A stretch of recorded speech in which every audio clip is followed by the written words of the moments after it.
once you start thinking from an evolutionary perspective, if there's some feature of the organism that is species typical, if humans across the world have tendencies toward anxiety, especially under the same kinds of conditions, then instead of just saying, oh, anxiety feels bad, let's get rid of it, well, why don't we step back and say, what is this? What's the function of it? What is the evolutionary function? Why is this part of our evolved psychology? And then in treating it, you have a different perspective.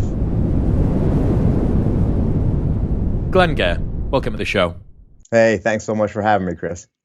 Something that I think is really interesting is that there's been a paleo movement around food and training, but there hasn't really seemed to be an equivalent around psychology. There's no sort of paleo psychologists, or at least people that have taken that and tried to apply it to their own lives. I haven't seen many people walking around doing paleo psychology yet. Paleo psychology, that's a great phrase. I wish I would have come up with that myself. It's a really good question. So when we talk about the paleo lifestyle or the paleo movement, most people are familiar with the dietary component of it. And honestly, as someone who teaches about evolution and the human experience, that is the most vivid and easiest example to get across to people. It makes sense. It matches data. People can sort of see their own behavior and think about it. And just the idea of eating too much processed food leading to health problems is, kind of something that we all know. And then this really puts sort of a scientific framework around it. So the paleo diet and the paleo solution related to exercise and nutrition, tons of sense. And it's definitely a reasonably well-established movement at this point. But as you're talking about this broader concept of paleopsychology, which really is, I think, an interesting way of framing what I'm calling positive evolutionary psychology, using evolutionary psychology to help us lead better lives, to understand ourselves better, to lead better community lives, and to help advance the goals of our communities and so forth in positive kinds of ways. It turns out that the same reasoning that you can apply to the paleo diet movement really can be applied to many issues regarding our emotional, social functioning as well. And I think that that's really very much untapped at this point. And I'm hoping to be part of, maybe even just a small part, but part of the solution to sort of get people in a broader sense to think about how broadly applicable this evolutionary perspective is with all aspects of our lives. Is there something that's missing from positive psychology, which evolutionary psychology adds in? I know that for a long time, psychology was focused on all of the malignant parts and biases and how we mess up. Mm-hmm. And then positive psychology came along and said, well, we should probably try and actually improve people's lives as well. That would be a useful thing. But then I'm trying to work out what it is that's missing from positive psych that is added into by evolutionary psychology. Sure. It's a really good question. And if you go back to the history of the two fields, evolutionary psychology and positive psychology, it's super interesting that they have, there's a lot of parallels. So they're both considered relatively new fields within psychology. They both started arguably in the 90s in a lot of ways.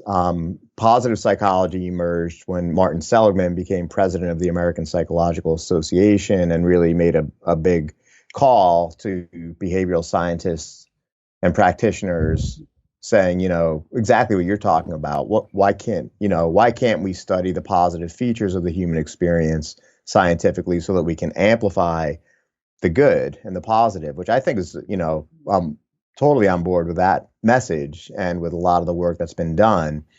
Evolutionary psychology really started and stopped over the years, ever since Darwin in a lot of ways. But the current movement started very much in the 90s with people like David Buss, Steven Pinker, Lita Kosminis, and John Tooby, and really said, we need to think about everything in when it comes to human behavior relative to our evolutionary history. So I think that field has been very powerful and successful at helping shed light on things like human emotions, human relationships, human sexuality, human aggression, social interactions, like tons and tons of fields.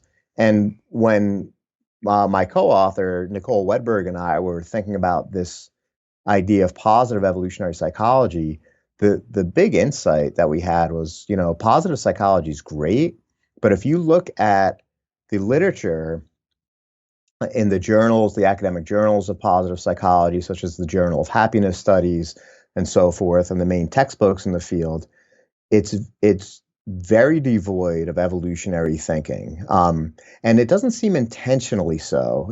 I think generally speaking, behavioral and social scientists have not been trained in evolutionary thinking across the years. That's a whole separate thread that I could go down.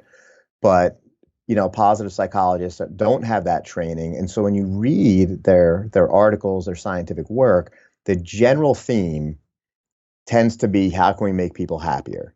And Chris, I'm not going to say that's a bad goal at all. I'm not going to argue against that as a goal.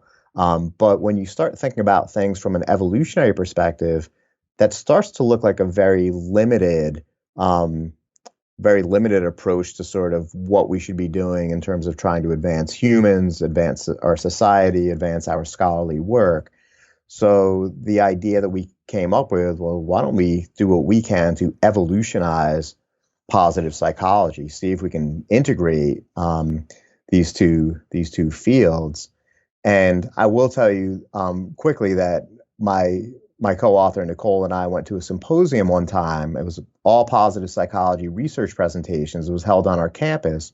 It was really, as you can imagine, it was a positive experience, mostly given by students. They had really great projects. They had done some great reading, proposed and implemented a bunch of great research.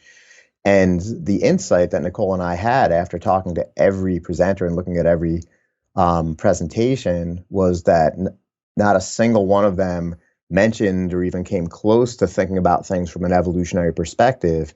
And I'm going to say that without exception, what can we do to make people happier seemed to be the singular goal of each and every project. And that's when we were like, you know what, we gotta do our part to shed some light on this situation, which is, how can we look at the goals of positive psychology, but within an evolutionary framework? And maybe that'll be a more powerful way to actually try to implement some of these values and ideas. Well, we derive satisfaction from life on a lot of other pathways than simply happiness, right? There's a lot of other things that contribute to living a good life than being happy all of the time. Absolutely. And I suppose thinking at it from the reverse, thinking about what the potential holes in evolutionary psychology that are filled by positive psychology are, a lot of Eve Psych consists of harsh truths and uncomfortable realities about our genuine, less than admirable motivations for the things that we do.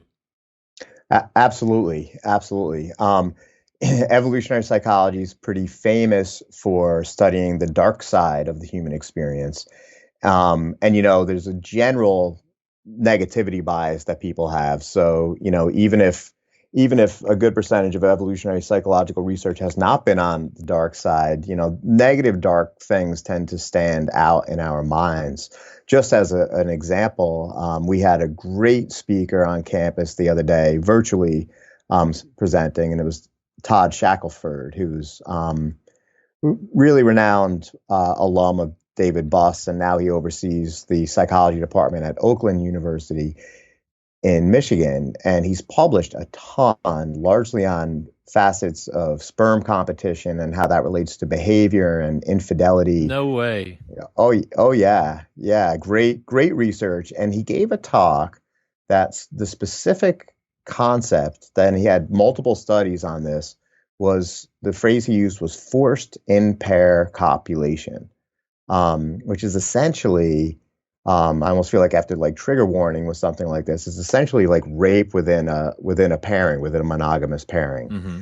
And he presented data. This is not an altogether uncommon experience, and he gave fantastic and well thought out evolution-based reasoning for the conditions under which this happens and how it connects with infidelity and how it connects with paternal uncertainty and a lot of these things that are bread and butter in evolutionary psychology. Mm-hmm. And I'll tell you, I thought it was terrific that there were a few students who heard it that I think were kind of upset about the nature of the content. And I got thinking, it was such a great presentation, but it's almost, and this is without any offense at all to Todd or people who are doing similar kind of research. I think it's important research. I think that we need to embrace and be open-minded about studying any and all topics within the academy. But you can see the PR issue, when you right? Like you can see, like, well, there's a PR issue in everything to do with evolutionary psychology, as far as I can see. Like, look at David Buss's most recent one, Men Behaving Badly, or Bad Men, I think it was in America, or in the UK. In the UK, right. Dude, that was, it's an entire book telling you that all of the things that you think that you value in your partner are adaptations to try and get around your own sexual defenses, that you're basically in a predator-prey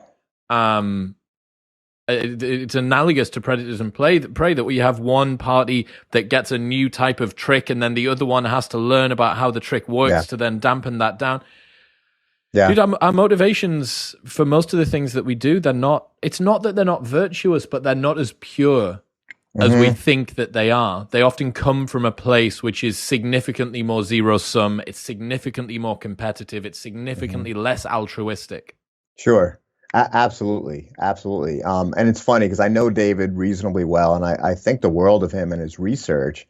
But I do think that he's almost been too successful. And what I mean by that is his research on sex differences and human mating and our evolved psychology surrounding mating has been so prolific.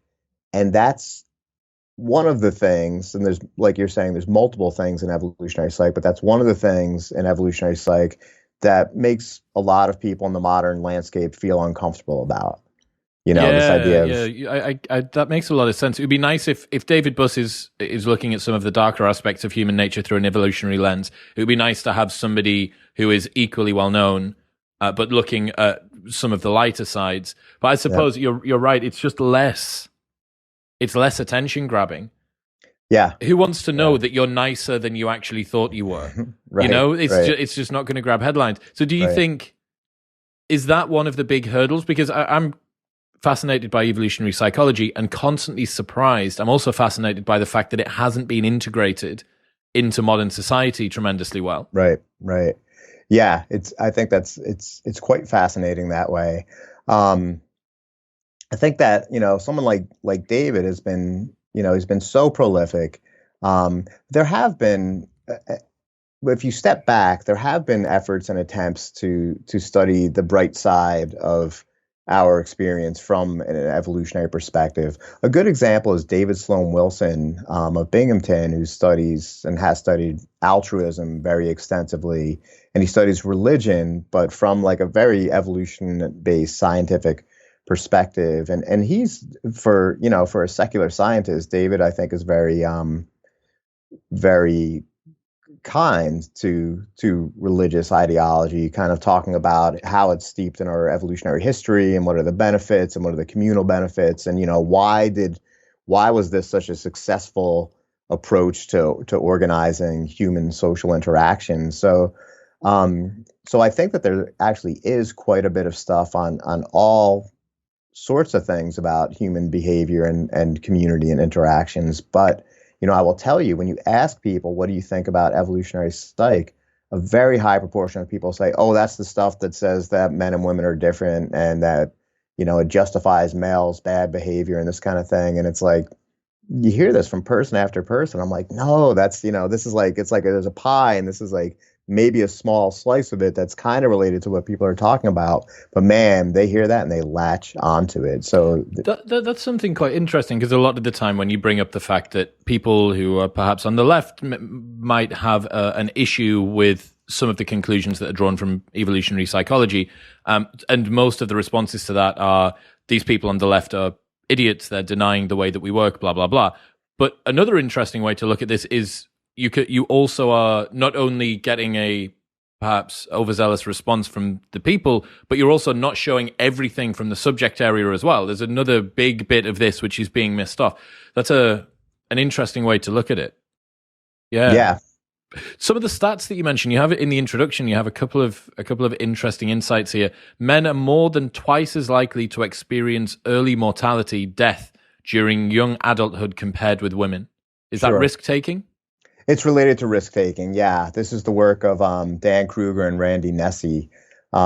Really super interesting, and I like to present this to give people a sense of how relevant and important evolutionary psychology is. Because sometimes people will say, "Well, that stuff doesn't really matter. It doesn't pertain to the modern world. It's not. It doesn't address important social issues."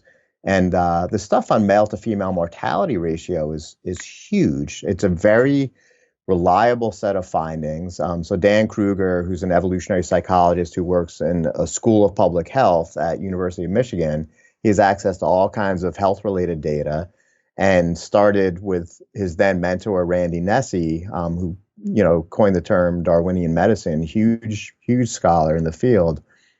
He said, "Well, mortality is a pretty big health-related issue, and I have a whole bunch of evolution-based predictions surrounding mortality." And so Dan was essentially empowered to start looking at this. And what he found was, it's been known for quite a while that males, in terms of simply survival and mortality, don't do as well as women. Men live shorter lives. They're more likely to die at different life stages than are women for various kinds of reasons.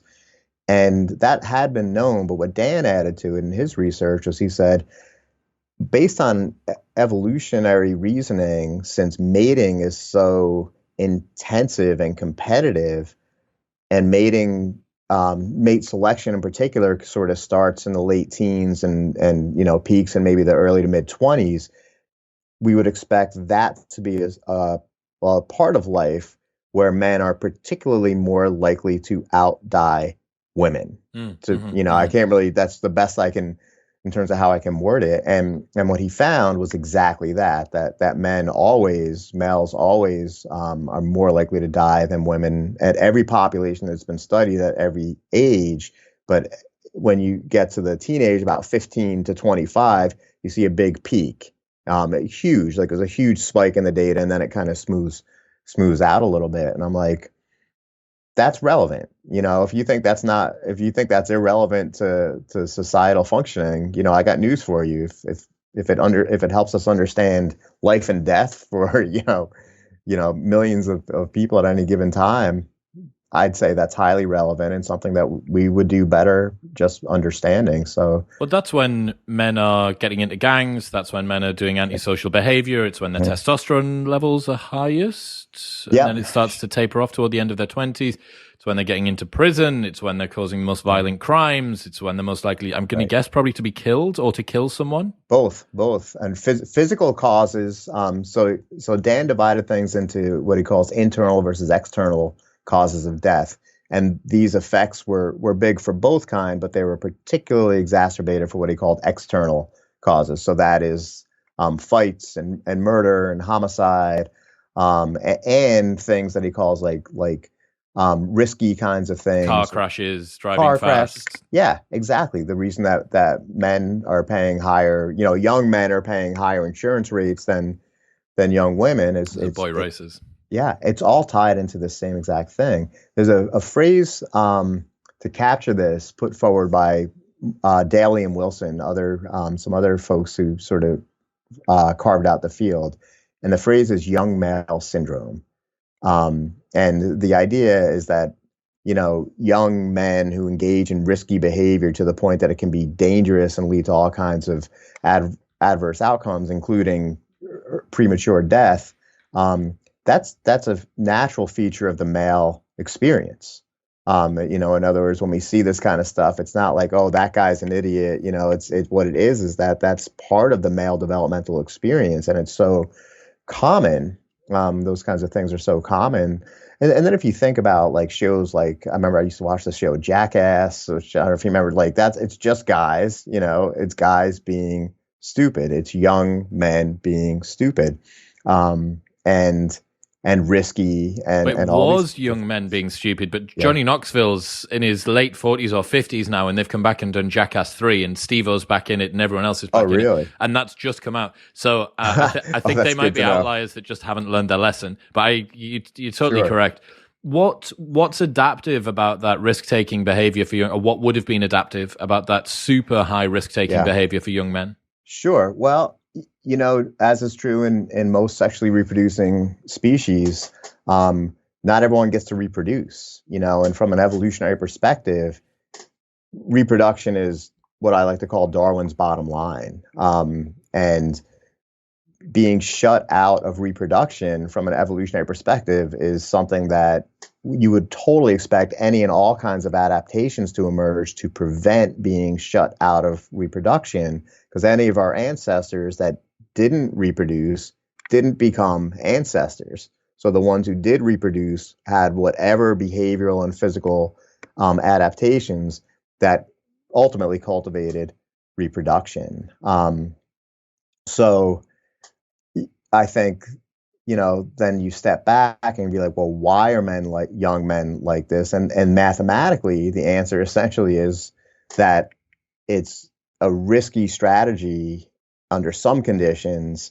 It's going to lead to early death or adverse outcomes, but it's also likely that the reproductive benefits on average over large periods of time likely outweighed the survival related costs. The same reason that the peacock's tail emerged. A lot of peacocks died at the teeth of tigers, but the ones who reproduced on average, They had the house edge equivalent. Exactly. Yeah, Exactly. dude, it's so. I mean, that's a really good way to look at it, and I suppose this sort of summarizes one of the key issues that you find with the modern era, which is this mismatch, right? Which is that we are designed for one particular type of environment, and now we're living in another, and this mismatch causes us unhappiness or trauma or just a suboptimal approach to the way that we live. Yeah, definitely. I feel like the idea of mismatch is so powerful, and it is something that we've only scratched the surface. I feel like it is so relevant, it's so powerful, and what I like about it from a PR perspective is it's very different. Like when you start talking to students or other academics about a lot of the stuff, like the male female differences and that kind of stuff, people they politicize it and start going down all kinds of rabbit holes. But when you start talking to people about, generally speaking, if you look at the human mind and our experience and the conditions under which our ancestors evolved, it's night and day. There are so many obvious and important mismatches between the modern world and the world that we evolved to live in. And I feel like people across, all kinds of ideologies and backgrounds can really connect with this particular message. I like to think about it as a very simple way to think about it is a fish that gets out of the fishbowl. I was teaching for a few years. It was a great experience. I was teaching evolution-based classes in China, and they were all English as a second language learners. And I remember I gave what I thought was a really great lecture on mismatch. And a very bright student came up to me. Her name was Vicky, and she said, "Professor, we don't understand what you just said." And I was like, after an hour and a half of lecturing, I was like, oh man. So I went back to my hotel room. I thought about it. I came back the next day, and I'm like, raise your hand if you ever had a pet fish. Half the kids raise their hand. I'm like, you ever see the fish? You ever have that experience where you go in your room and it's on the carpet dead? And I'm like, students made a face, like a bunch of them, going to raise their hand at that. I'm like, well, that's because the ancestors of the fish were completely aquatic, and all the adaptations of the fish are completely designed for a fully aquatic experience kind of thing. And, so I use that as an example of now think about, then I think I talk about the monkey in the cage and all the work by Harry Harlow. What's the story there? Well, so he's famous for showing how infant monkeys, he's kind of famous for traumatizing young monkeys. So he did research in labs at I think it was one of the UC schools years ago. And if you take a little baby monkey away from its mom, these were rhesus monkeys and macaques he was using, And you give it a choice of a fake mother that's either like a stuffed animal, kind of like a fluffy monkey like stuffed animal, versus a fake mother that's wire, like made out of metal, and but has milk on it. Like the monkeys are torn because they feel the comfort of the one, but they need the milk from the other. But a secondary, so that's a lesson on like on natural impulses regarding need for maternal care kind of thing. But a secondary thing is all the monkeys that were in his research, who were taken away from their mothers for experimental purposes, when they were released with the rest of the colony that he had, they were messed up and they weren't able to engage in regular appropriate mating behavior or friendship behavior or coalitional behavior. They really showed just a deep set of problems. And you can think about it as well, their experiences were completely mismatched. Under ancestral conditions, little baby monkeys weren't taken out of their natural environment for several years. And then, sorry, my light goes off automatically. Modern technology, right? Um, and this is the reason in New York, the Bronx Zoo. When I was a kid, I would go to the Bronx Zoo all the time, and they had this great place called the Monkey House. And the Monkey House was like this big old building, and had maybe 50 cages, and the cages just had random monkeys. Sometimes they were with the same species, sometimes not. Sometimes there was like a log in there kind of thing to try to make it seem a little bit natural-ish. And in 2012, the Bronx Zoo closed the Monkey House, and worse, they turned it into administrative offices. But from a mismatch perspective, you can totally see it. At some point, zoologists figured out, wait a minute, we're torturing these animals. We're putting them in mismatched conditions. They're showing stress responses, they're showing anxiety responses, and so forth. And it only makes sense once you start to think about things from the evolutionary perspective and from the mismatch perspective in particular. So the next step is, well, let's take a look at the modern human experience and look at us, engaging in like a Skype conversation. Look at us, sitting in our chairs, with artificial light on a nighttime. Yeah, sure. And engaging in interactions a lot of times with strangers. So you were just saying before, you're in New York City. I mean, the number of strangers that you see if you walk down a block in New York City on a busy day, hundreds or even thousands, and you don't think anything of it. But under ancestral conditions, we didn't experience strangers regularly. And when we did, it usually meant that there was some danger or some kind of problem. So, modern evolutionary psychologists have really started thinking about in how many ways are our modern conditions mismatched from the environments that we evolved to be in. And maybe we're kind of like the fish in the fishbowl. Maybe it's like we're so surrounded by these conditions and have been our whole lives that it's hard to question it. So I feel like the evolutionary perspective gives us like the tools, the infrastructure to actually question some of these things. And I think that's really very, very powerful and can lead to a lot of positive changes. But the question here is, which of the new adaptations, which of the mismatches are actually beneficial? The fact that I don't need to go to a stream to get water, I've just had it in a bottle here, or the fact that I can be cooler when it's warm or warmer when it's cool. Those are good things. What are the things that we have as a part of society, and specifically for you, that are making us psychologically unhealthy? So what would be some of the big problems that you've got, or what would be the main enemies in terms of mismatch? That's such a great question. And as you know, I've thought about this quite a bit. Over the past several years, a lot of the research in my lab has been on this question. We've demonstrated that modern public education is mismatched in a whole bunch of ways that can have adverse effects. Modern politics is mismatched. We've done research showing that humans are not really good at processing large-scale politics. So if you see, like, why is the political world such a mess these days? Part of the reason is because our minds evolved for small scale politics and not large scale politics. And the one that I've focused on quite a bit of late that I'm really interested in is, I guess what we'd have to call like social media or like modern communication systems. Under ancestral conditions, if you were going to communicate with someone, it was going to be face to face, and that was it. That was the only choice for lion's share of human evolutionary history. And if you're face to face with someone that your interactions are going to be very different than if you're anonymous and you're dealing with a stranger. And if you're anonymous and dealing with a stranger and you're communicating through a screen,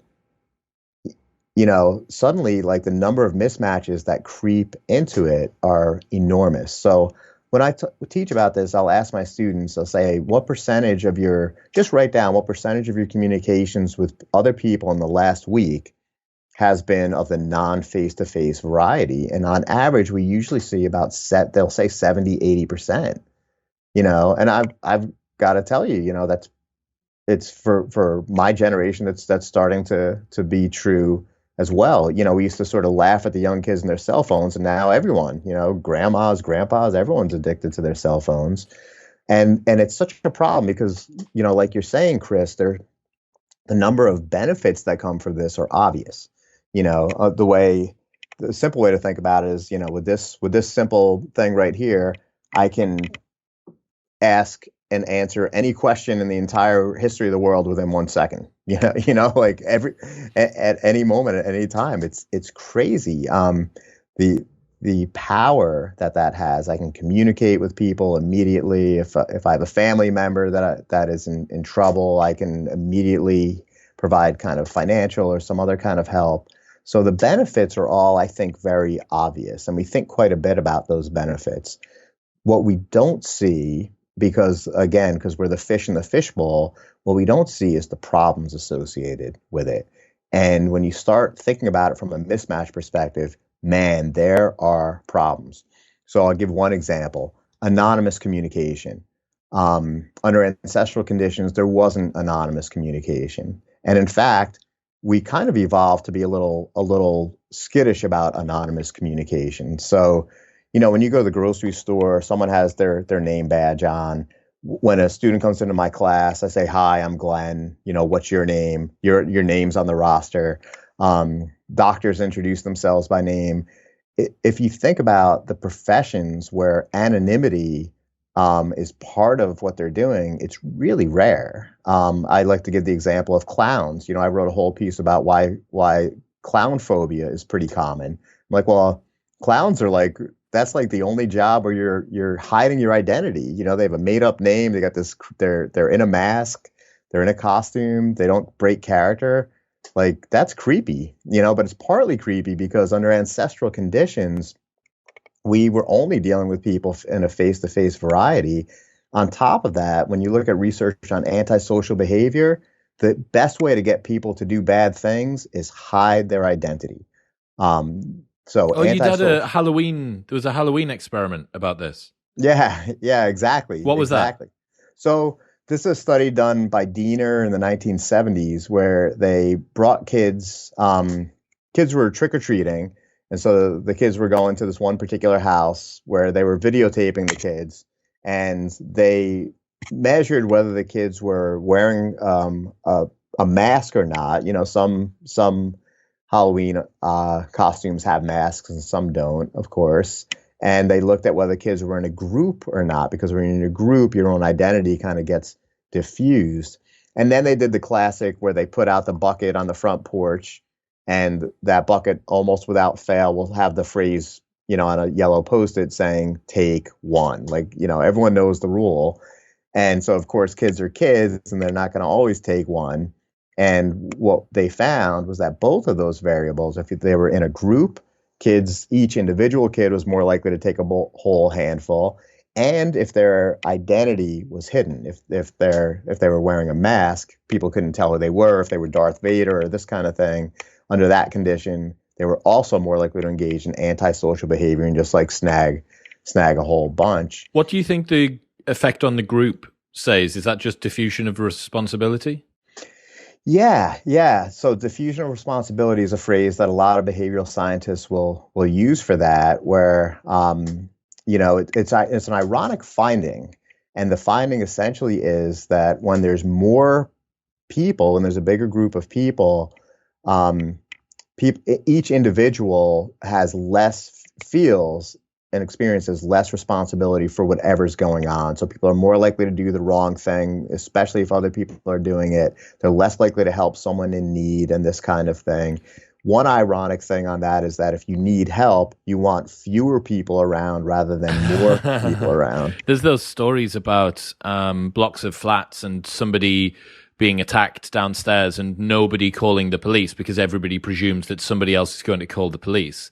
Yeah, Yeah. absolutely. What do you think's happening ancestrally with that effect there? Is it the fact that reciprocal altruism and sympathy and empathy and kindness and giving and stuff like that are less necessary if you're in a group because you already have support of other people? Therefore, giving away something when you already have that support to an extra person doesn't make as much sense? That's super interesting. I had never thought about it quite that way, but I think that certainly might contribute partly to this. So this idea of reciprocal altruism came from Trivers, who's huge, renowned figure in the field, and essentially said that we evolved a lot of adaptations around the fact that humans engage in reciprocal altruism, and that's a very basic feature of who we are and what we do. So I help you, you help me, and our species fits a lot of the criteria of that, which is we generally live in stable groups. So we see the same individuals over and over. We have good memory for individual faces and voices and that kind of thing. Um, and we live relatively long lives. So there's like a long, arc of time to sort of pay people back. But that gets screwed up when we're dealing with strangers, right? Because reciprocal altruism evolved under conditions where we were surrounded by members of our clan, small clans where you knew every It's a individual. long-term game, yeah. Yeah, exactly. So once we're dealing with strangers, a lot of our evolved psychology wasn't designed for that. So things like reciprocal altruism, like if I'm in a group and we're all a part of a team and we know each other and we're going to see each other tomorrow, and then there's someone who needs help who's outside the group, I'm like, well, that's a stranger who's never going to help me and might even be dangerous for me. So many of these things that we might get like outraged about, and I can't believe people did this or that or didn't help. A lot of it can really be understood by this idea that so many of the modern situations we might run into are outside the bounds of what our minds would have evolved to experience. That's just in-group, out-group mentality. But I suppose if you're part of a group, it's easier to find an out-group, as opposed to if you were on your own, if there was just two of you, then you might behave in more of that sort of reciprocally altruistic way. What did you learn about education? Yeah, so that was a really fascinating area to get into. So we have obligatory public education, and that's true in so much of the modern world these days. And yeah, I had a student named Katie Gruskin who she was in my evolutionary studies seminar and became super interested in. She just started thinking about education. She was an ed major, and she was thinking about education from an evolutionary perspective. So I pointed her toward the literature of Peter Gray, who's at Boston College, who's written extensively about education from an evolutionary perspective. The skinny of what he finds is that modern public school systems have very mismatched and unnatural ways of educating young kids. This idea of sitting, having kids in the same age. So like age stratification is one problem. Everyone here is 10 and there's 30 of you and there's one 30-year-old woman over there and you're going to sit there for 8 hours every single day and listen to what that person says. And the knowledge that you're going to get is what we might call secondary instead of primary knowledge. So instead of like learning how to do something, which is under ancestral conditions, what education would have looked like, we're like writing about it. And instead of like, throwing a ball and seeing what happens, we're like writing about the physics of it and arcs and the math of it. That stuff's, it's important, but we have such a focus on that kind of secondary knowledge. There's less time for play. There's less time for natural interactions. There's less time for mixed age kinds of groups. And, one of the outcomes associated with that is you tend to see tons of kids, and it seems to increase every year, are diagnosed with attentional kinds of problems and are given prescriptions for pharmaceuticals. And, maybe the problem is not the kid, maybe the problem is the situation. So my student Katie did a whole study that really took this approach of thinking of schools as derivative of factory mindsets. And so when you look at when public schools were started, largely in the UK, actually is where her research took her. It was, the bell rings at the factory and everyone's going to start working, and the bell rings again and it's lunchtime and this kind of thing. I Now the heard that bell. they used the same bells in schools as they did in factories. That's what Katie had said. Yeah, yeah, The same exactly. bells. I mean, if that's not showing the Right, hand of the ruthless capitalists that are trying to compromise right. the proletariat's labor, I don't know what is. Exactly, exactly. And there's so many mismatches. So that's like the entire idea. And now we don't even question it. It's like I was saying that I think that whole thing about like so much of what we have is just you don't question it. Most of us don't. Like public school's public school. You got to go to school, you got to do this, you got to learn that because that's what we do. But if you step back and be like, wait a minute, where did this come from? Why is it like this? And what Peter Gray did, and Katie leaned a lot on his research for her work. What he did was he looked extensively at what does learning and education look like in pre-Westernized societies or nomadic societies, of which there's lots of examples of nomadic societies in Africa and in the Pacific Islands and South America, lots of places. And the common theme he found was there's not a single thing that looks at all like public education. That the word learning and playing and education, none of those concepts are teased apart in these pre-Westernized groups. And regularly, kids are learning from other kids that the main teachers in pre-Westernized nomadic societies aren't adults, but they're kids that are usually slightly older. So an 8-year-old might learn from a 12-year-old, and a 16-year-old might be teaching something to a 15-year-old or a 14-year-old, and they're learning while they're playing and while they're just kind of out for the day and interacting. And wow, that is wildly different than sit down and take this standardized test and use number 2 pencil, and if you can't do it, take this pill, and we're gonna have to talk to your mom and dad because there's something the matter with you. And I feel like this mismatch perspective really forces us to step back and just look at the problems we have and just step back and think about them from this deeper level. And I feel like it's powerful. And what Katie found, the short version of her work, and she published it in Evolutionary Behavioral Sciences, was that she gave a whole list of things that are typical of nomadic education, nomadic learning contexts, learning in groups, learning in mixed age groups, more project-based kinds of experiences. And what she found was people who reported a higher proportion of those experiences in their own elementary school experiences liked school better later and did better at school at all levels later than that. So to the extent that we can like step back, and this kind of goes to your original question about like paleopsychology, like how can we use this perspective not just for what we eat and nutrition and that kind of thing, but for sort of our broader Paleo education. Paleo education. Exactly. And there's something to it. Going on to the emotions that you looked at, what did you learn about kindness? I find this quite an interesting thing to think about evolutionarily, because kindness is one of those. It's quite bizarre why you would decide to give away some of your time or feel a compulsion to help another person. We're told, survival of the fittest, that evolution is this sort of ruthless tool. Kindness appears to be a little bit of an interesting dynamic in that. Absolutely.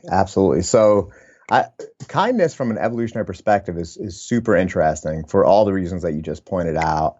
And, one of the things about kindness is we like it in mates. Let me just kind of start there. I'll sort of unpack things a bit more from there. But when David Buss, probably the best known figure in the field, or certainly one of them, and he's a great guy and a great researcher.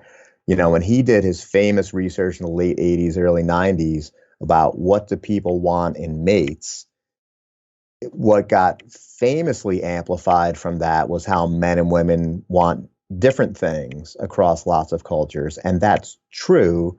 But the headline that really got sort of dismissed is that kindness and mutual love were, for both men and women across pretty much all these cultures, number one. That was ubiquitous. Yeah. Yeah, exactly. And there's something very it's not as sexy, people are like, well, that's fine, but wow, men like this and women don't, and women like this and men don't. It's much easier to say, oh, men are after youth and fertility and women are after resources and status than both of them are after kindness. And I saw a recent study on this that just came out last month, and humor is up there for both men and women. Absolutely. For lots of good reasons. So, one of the reasons that kindness exists is, if it's effective in securing a mate, and if it's effective in maintaining an effective mateship, then it's going to be selected. That's kind of evolution 101 in a sexually reproducing species. So even though that didn't get a lot of airtime with the findings from what Buss and his colleagues found, it's really, really critical, and it makes a lot of sense. If you have a kind mate, then that means that that's someone that you can trust your feelings with, you can be vulnerable with, you can expect that person to help you and to provide you benefits. And then it becomes a reciprocal altruism kind of thing where, you're providing benefits back and forth and that kind of thing. So, and again, kindness doesn't exist in every species, but we're a species where we evolved to be surrounded by the same individuals over long periods of time.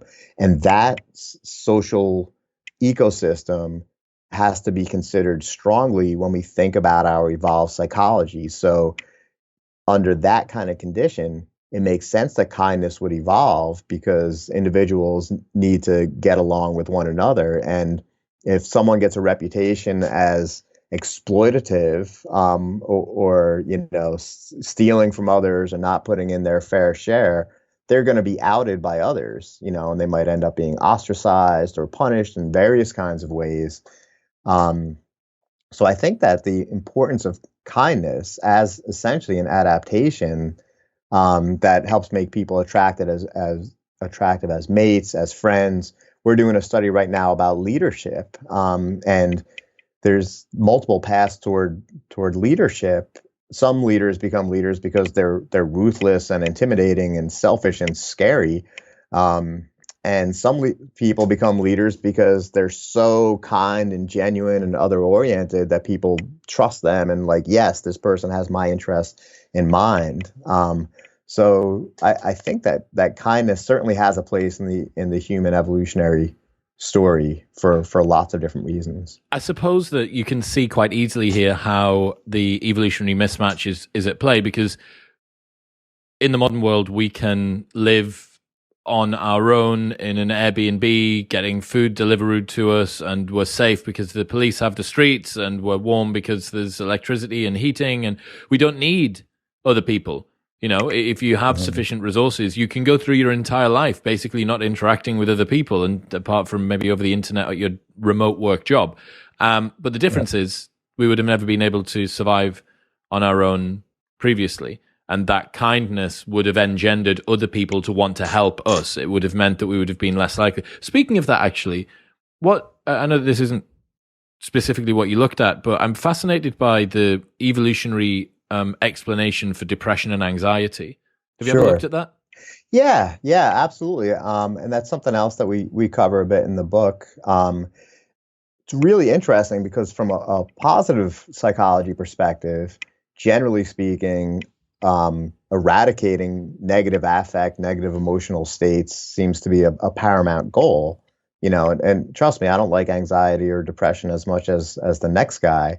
But, there's a great anecdote that I included in part of the book by Randy Nesse. So Randy coined the term Darwinian medicine, has published extensively, including several books on Darwinian psychiatry, and how all the mental and physical health fields will benefit from being Darwinized and evolutionized. And his background's as a psychiatrist, and he had this great anecdote that led him to thinking this way, which was he was working at the University of Michigan, and he was doing therapy in addition to his faculty position, and he had a client who was also a professor in a different department, and the client said he was pretty anxious. And so Randy talked to him and then prescribed him some anti-anxiety pills, the equivalent of Xanax at the time, and said, come back in a month and talk to me. And the guy came back and he said, all right, well, how you doing? He said, well, I feel good. I'm not anxious anymore. And so Randy's like, all right. And he said, but there's still a problem. He's like, well, what is it? And he's like, well, I got a pile of papers this big on my desk, and I don't care to grade them whatsoever. And the students are knocking on my door, and how come you're not doing your work? And what's up with you?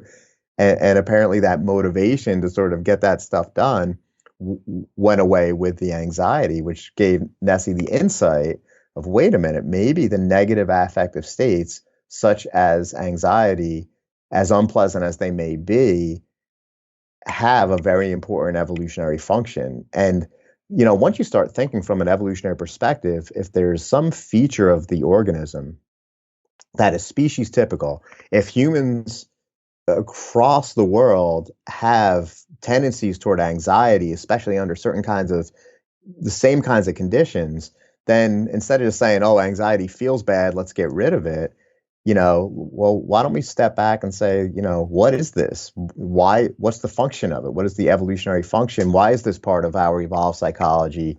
And then in treating it, you have a different perspective. You can step back and say, we don't want to just get rid of anxiety. We want to keep it controlled so it's not like running someone's life. But this idea of making everyone just as happy and free of anxiety and so forth as possible, that doesn't make any evolutionary sense. What about depression? Depression's, I'd say, very similar. Very similar. There's a guy, Matt Keller, who I know he was at the University of Colorado. I think he may still be there. Very bright scholar. Published research a while back, really extensively looking at depression from an evolutionary lens. And he was asking the same questions. He was like, well, instead of just getting rid of depression, which obviously, depression can be debilitating and have all kinds of adverse outcomes.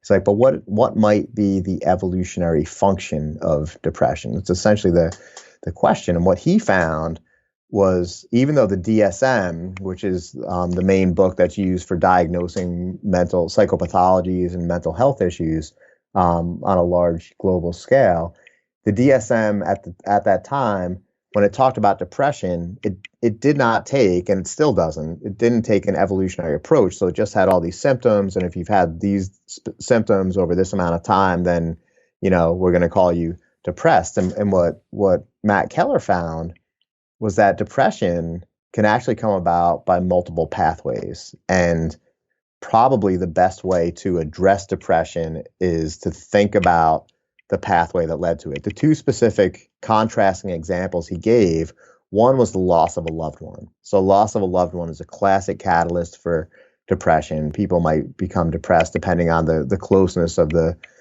relationship and so forth for extensive periods of time. And when people lose a loved one, they tend to reach out to others and try to form social connections. So a common thing that's found in people who have depression caused by loss is a reaching out to others, whereas another catalyst for depression is an error, a major error. You messed something up. There was something that was your fault. You failed at something. Cheat on a partner. Yes. Yeah. Messed up. You can't take it back. It becomes public, this kind of thing. And with this kind of thing, with depression that follows from that, people don't reach out to others. People withdraw. People stay in bed late. People stop eating. People I don't want to talk to anyone. They really, and the way he puts it is, and you also see a lot of obsessive thinking. And he says people are like, it's like your mind goes into overdrive of, let me replay that and let me figure out what can I do in the future to not do that again. So a lot of the symptoms will look the same, but they're actually very different kinds of experiences, and the specific patterns that go with those two different forms of depression seem to be adaptive given the sort of context under which they each came about. So the grief depression, that is, I've lost somebody that was close to me. Presumably this person would have provided me with support and maybe food and maybe attention and sort of status perhaps also. It is in my interests to reach out to other people because I need to become more integrated into the tribe, the group around me, and I'm going to do that by reaching out more.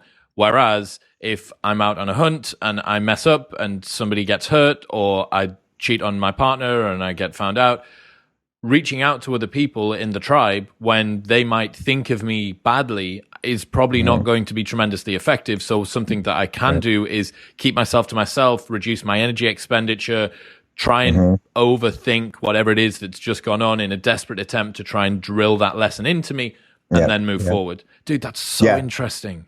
Yeah. That's so fascinating that I didn't think about the adaptive effect of depression in that way. Yeah. Here was one thing that I thought. Sure. What emotions do you think we would have felt in ancestral times that are more rare now in the modern world? Interesting question. I know there's a guy who passed away recently, unfortunately, John Montgomery, neuroscientist who became super interested in evolutionary psych. Moved to New York at some point from California and was doing research in my lab actually for a while. And he wrote pretty extensively about affective states and emotional states across nomadic versus westernized kinds of societies. And his main claim, it's probably overstated, but he essentially made the case that what we call mental illness and things that especially emotional based mental illness, severe depression, severe anxiety, mood stability issues. What his claim was is that these are relatively rare in pre-Westernized societies. So it's kind of like in a somewhat roundabout way, getting to your question of what emotional states would we have experienced in different proportions. Less of the extreme depression, anxiety, loneliness. Exactly. And I think part of it is that we now have these contexts, these social contexts where we're not constantly surrounded by support. We're not constantly surrounded by family. We're not constantly surrounded by secondary family or friends that we've been connected with over and over again extensively. Like we're now running into all kinds of situations where we run into people that are non-relatives. We run into people that are strangers.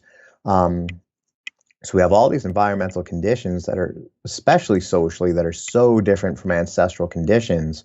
And what you find is anxiety and depression are way more common in urbanized areas than even in suburban areas or rural areas, or certainly in nomadic kinds of environments. And I feel like from an evolutionary perspective, we can totally understand this, so people are like asking like, why? Well, maybe we need more psychiatrists in large cities. Maybe we need better pharmaceuticals, this kind of thing. Maybe we need more group therapy. And I'm not saying that these are bad things, and certainly could be beneficial. But again, the evolutionary perspective really encourages us to step back and say, wait a minute, let's take a big picture look at this and see, why is this happening in the first place?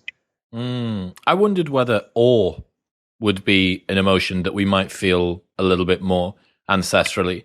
Just that, people try and chase that down now by going to a movie and seeing really cool special effects. But I think our awe radar has been tuned down a little bit because of what we can have delivered to us by technology, and also a detachment from the natural world. It's very rare that you would see a beautiful night sky, and yet the times when you do, or at least for me, I look up and I think, oh God, I need to do this more. Yeah. I must spend more time staring at the night sky. And then you don't. And I think, well, why? What is it about that? The same as a big field, a beautiful, wide open space. Why is it that I like the look of that? Well, probably because I could see predators and prey from an absolute mile off. And yet, for the most part, my vision is constrained by walls or buildings or the pillars of my car. And I felt like awe would perhaps be one of them. Yeah, I think that's a great question. You know, there's this concept of a supernormal stimulus, and a supernormal stimulus is something that an organism evolved to respond to, and it's like it, for some reason or another, usually artificially by human means, there's an expanded or amplified version of the stimulus is made.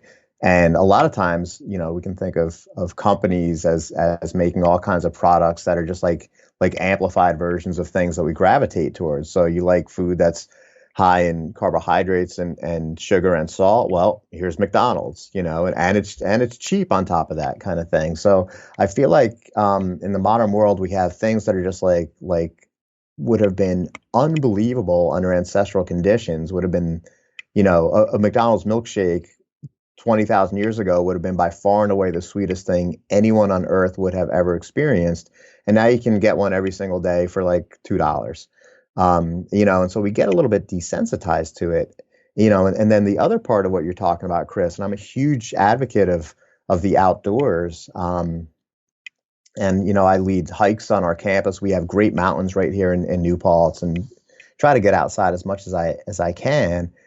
That there's something to it, you know, there really is. And I know E.O. Wilson, who passed away recently, unfortunately, huge posthumously cancelled as well, passed away and then got posthumously cancelled. Oh, it's too easy. He'll come back though. He'll come back. Yeah.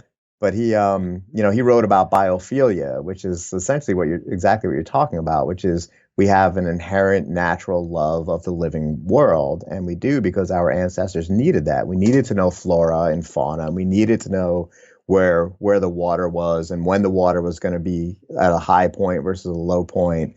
You know, and eventually we became very sensitive to solar events and knowing, okay, the sun's rising here. That means the days are going to get longer. The days are going to get shorter. And I feel like the experience of awe, because it's funny, at 52, I feel like I find myself chasing those kinds of experiences. And I had this insight the other day. I was talking with a good friend about the sun, you know, and it's funny because like where I live, I can actually watch the sunrise right over the Hudson River, which on mornings where I catch it, it's just like magical. Like there's nothing that beats it. And I can track it. I can see now it's starting to come northward every morning, just a little bit more and a little bit earlier. And like these things are so like, imagine if you had never seen or experienced the sun and at some point just someone unveiled it and it's like, there's the sun. Like nothing in the world could be that amazing. You know, it's so beautiful, so powerful.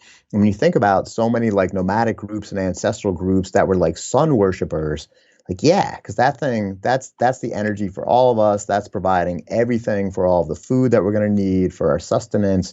Following that is something that, of course, our ancestors would have been highly attuned to. So, you know, getting ourselves, the real short message, I guess, if there is a message, is step back and think about how can I make my life more similar to what it would have been like under ancestral conditions, eating natural foods, being surrounded by people who I feel real genuine loyalty toward and friendship with and kinship with, finding, see if that works, finding real love where there's someone that you actually really appreciate in a very deep way and connect with in a deep kind of way, getting into the out of doors, you know, eating natural foods. It's so easy to just kind of look at your phone and just, you know, eat fast food and get into these habits. The modern world, you know, makes it so easy to sort of just sit on your butt and do nothing. But there's costs associated with that are, I think, very hard for us to see. So this evolutionary perspective really, I think, gets us to sort of step back and open our eyes and think about liabilities of modern technologies and modern living, but also think about, well, what can I do to sort of really live a richer life today?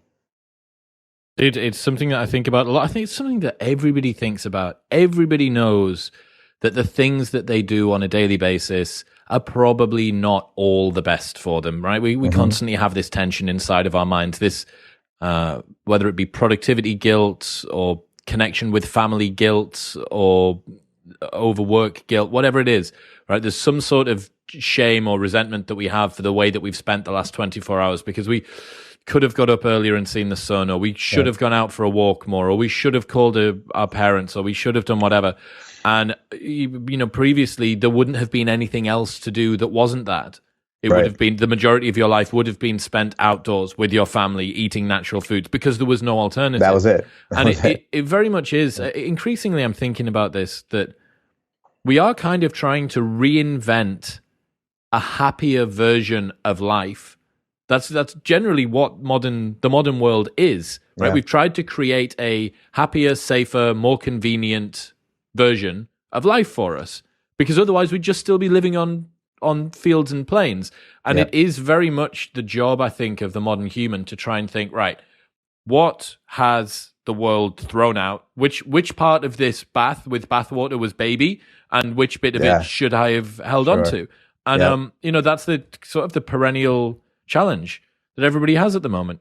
How much am I supposed to? How much is it worth me chasing down this new job role or this new bit of status when I don't need any more status? When I genuinely might take more pleasure from just getting home an hour earlier and spending it with my kids, or I genuinely might prefer to just get a job that is 5 minutes down the road because I already have enough money, I already have enough whatever else it is, and it means that I can spend my time training or doing whatever else it is that I really, really enjoy to do, which is, again, more naturalistic. People that choose to spend... I've been spending a bit of time around people in New York who have some very, very expensive apartments, one of them in Tribeca, and I thought, for this sort of money, you could probably have a house and the flights to be able to get there on 3 different continents in some small little place. And which one's going to give you more satisfaction? And it really is. And that's not to say that there isn't value in having a beautiful apartment that's convenient and downtown and your kids can have good education and all that stuff. But we do get lied to, both by ourselves and by what the people around us do and by what culture tells us that we're supposed to do. And very much the most effective people that I know aren't people that are going out and seeking new information. They're ones that are fantastic at filtering the information that they get. They're the ones that are able to really discriminate the signal from the noise. And they go, okay, this is something that I need. This is horse shit. I don't need this. This is pointless. It doesn't add anything to my life.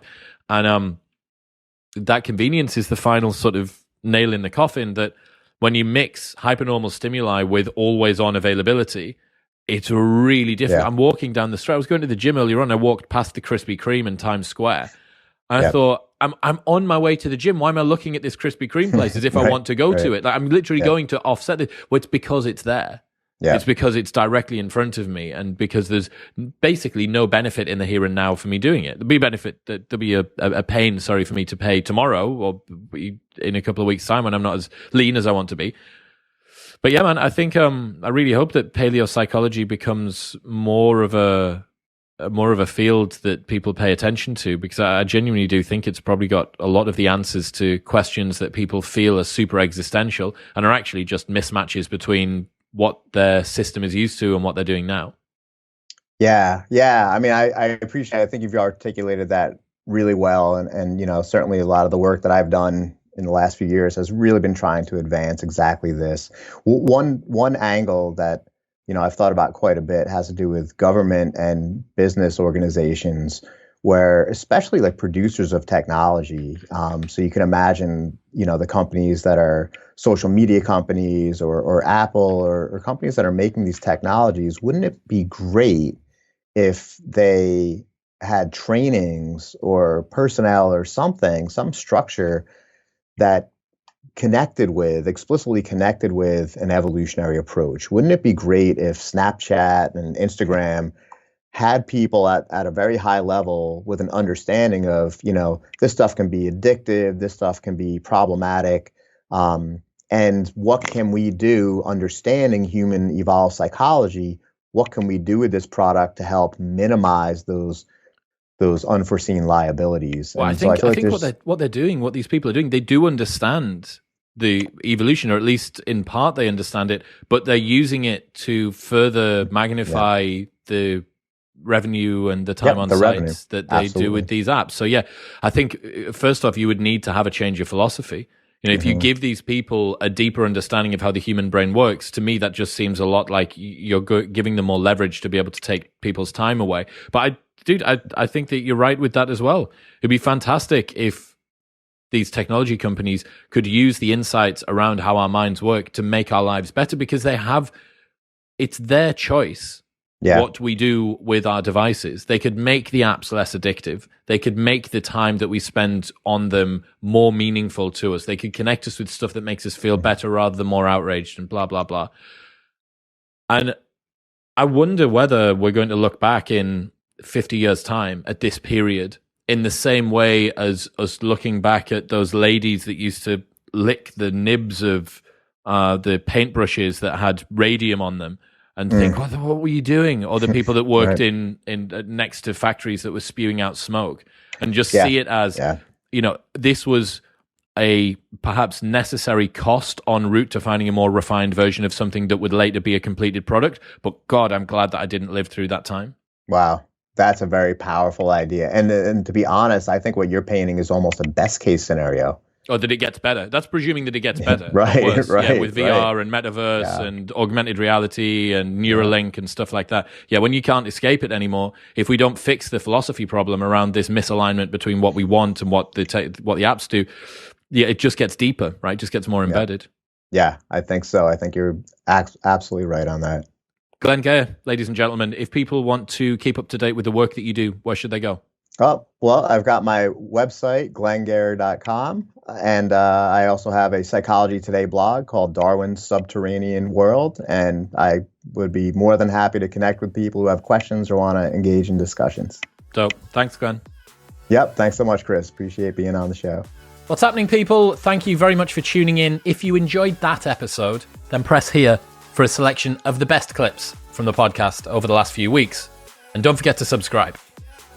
Peace.